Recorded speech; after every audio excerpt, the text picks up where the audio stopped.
In the Ibrigia saga, there is an account of a troop of vampires who take possession of a house and sit every evening by the fire.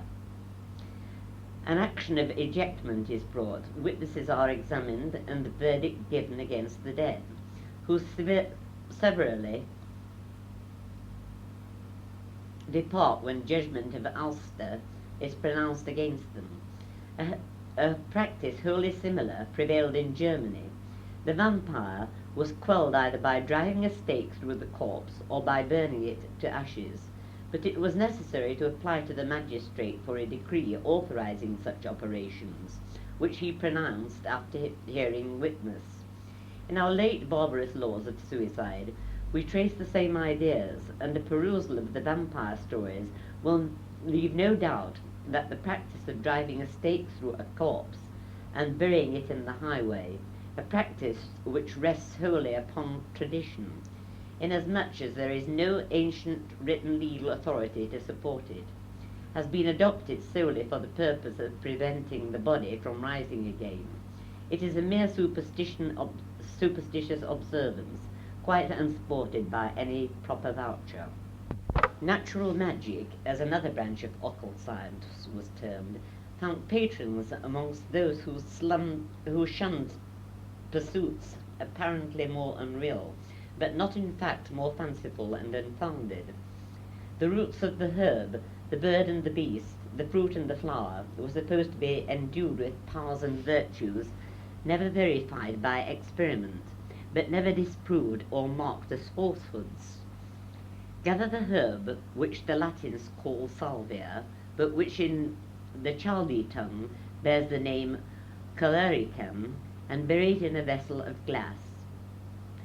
And a wonderful serpent, Albertus assures us, will be generated by the decaying herb. If the reptile is cast into the fire, the loudest thunder will be heard to roll. Place its ashes in the lamp, and the delusive light will fill the dwelling with more monsters than ever crawled the Libyan desert. Petaphyllon, the herb of Mercury, heals wounds and calms all agony of mind, but it possesses other virtues. He who bears it about him when he seeks the favour of a king or an emperor will never be refused, for it will bestow all the persuasion of the deity of eloquence. It is not alone the lustre which gives value to the diamond. Let it be placed beneath the pillow of a sleeping woman, and she reveals her love or her infidelity. But these effects are only to be produced by attending to the planetary hour, when the star and the sign coincide in calling forth the energy of the material form, placed in the netherworld, but corresponding and obeying its influential course in the sky. Pliny affirms that magic was wholly derived from medicine. There might be more truth in the converse of the proposition, but it matters little in what manner it be received. So close was the affinity between either science.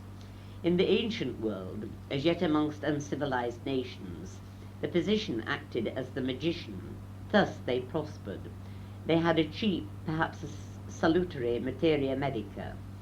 We speak with respect and submission, but perhaps it might be a good time both for the physician and the sick man, when the place of the pills and potions was supplied by spells and charms. The mysterious prescription was applied to the outside of the patient, instead of finding its way within. An anasipta, scrawled upon parchment, cooled the fever. Abracadabra chased away the ague. An hexameter from Elad allayed the agony of the gout, and the rheumatism yielded to the burst of lamentations. Such vestiges of the magic of the Anglo-Saxons have been preserved in our days, are almost wholly pharmaceutical. The lungadel, or consumption, The pock, the gout, the dropsy, all were ordered to yield to the roots and plants of the field, assisted by verse and song and spell. And in the witch verse, which excited the indignation of Reginald Scott, we think that the rhythm and echo of the oldest time may yet be recognized. Hail to thee, holy herb, growing in the ground, on the mount of Calvary first wert thou found. Thou art good for many a grief, and healest many a wound. In the name of sweet Jesu, I lift thee from the ground.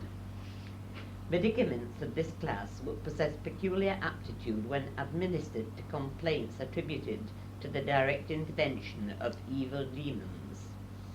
How was the elf, the nightmare, who oppressed the troubled dreamer, to be chased away?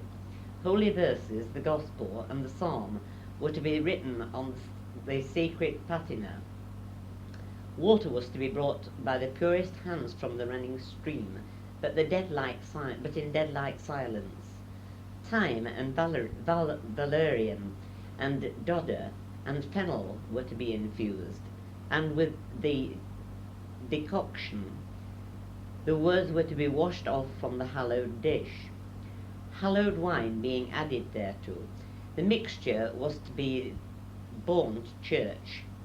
Penitential psalms and masses were to be sung, and the potion was then to be administered. Here again we have the remedies of the heathen blended with the doctrines of Christianity. Astrological physic effected a species of compact between these fancies and sober reason, or at least with as much reason as was then compatible with therapeutics. A decent and decorous protection was thereby afforded to the dignity of medical science.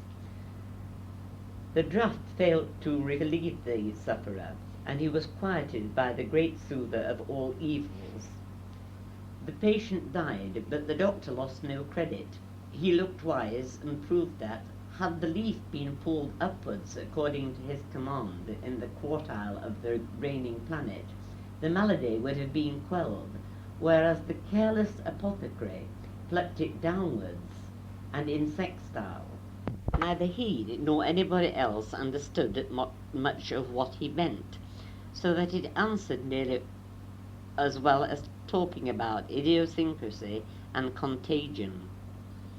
Friar Bacon wished to teach his contemporaries that the true regimen of health consisted in attending to meat and drink, to sleeping and waking, to rest and exercise, to the quality of the air, and lastly, to the affections of the mind.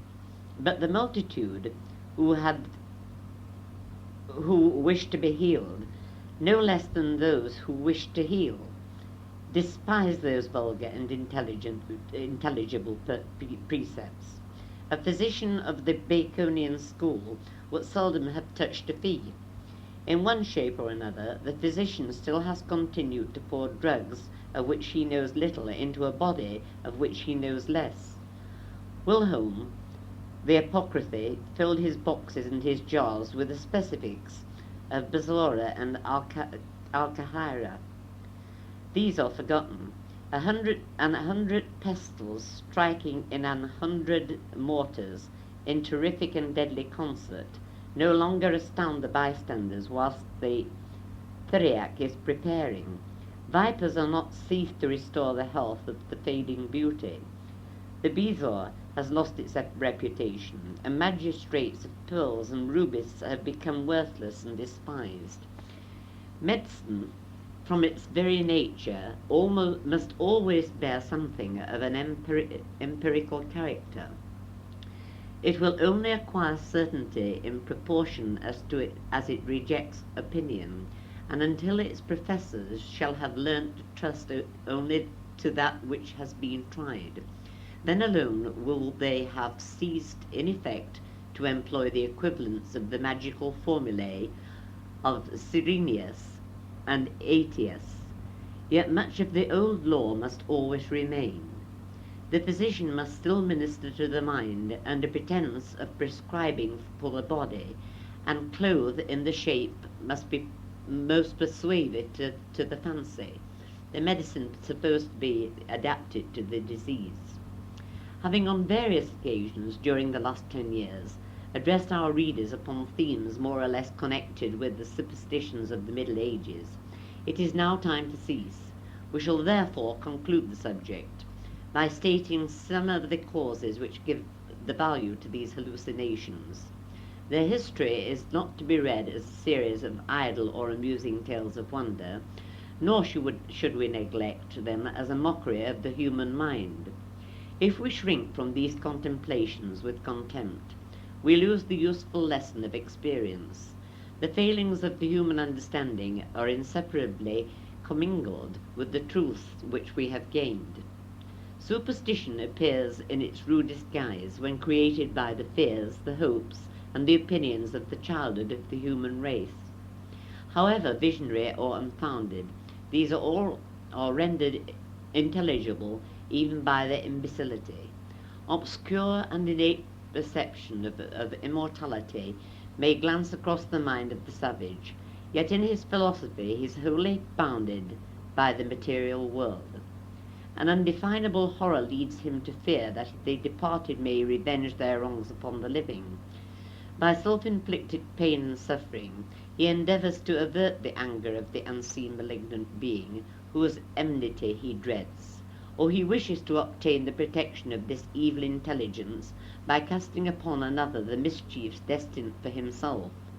Strange, fantastic, and unmeaning rites are cherished as the means of satisfying the innate longing after the forbidden knowledge of futurity.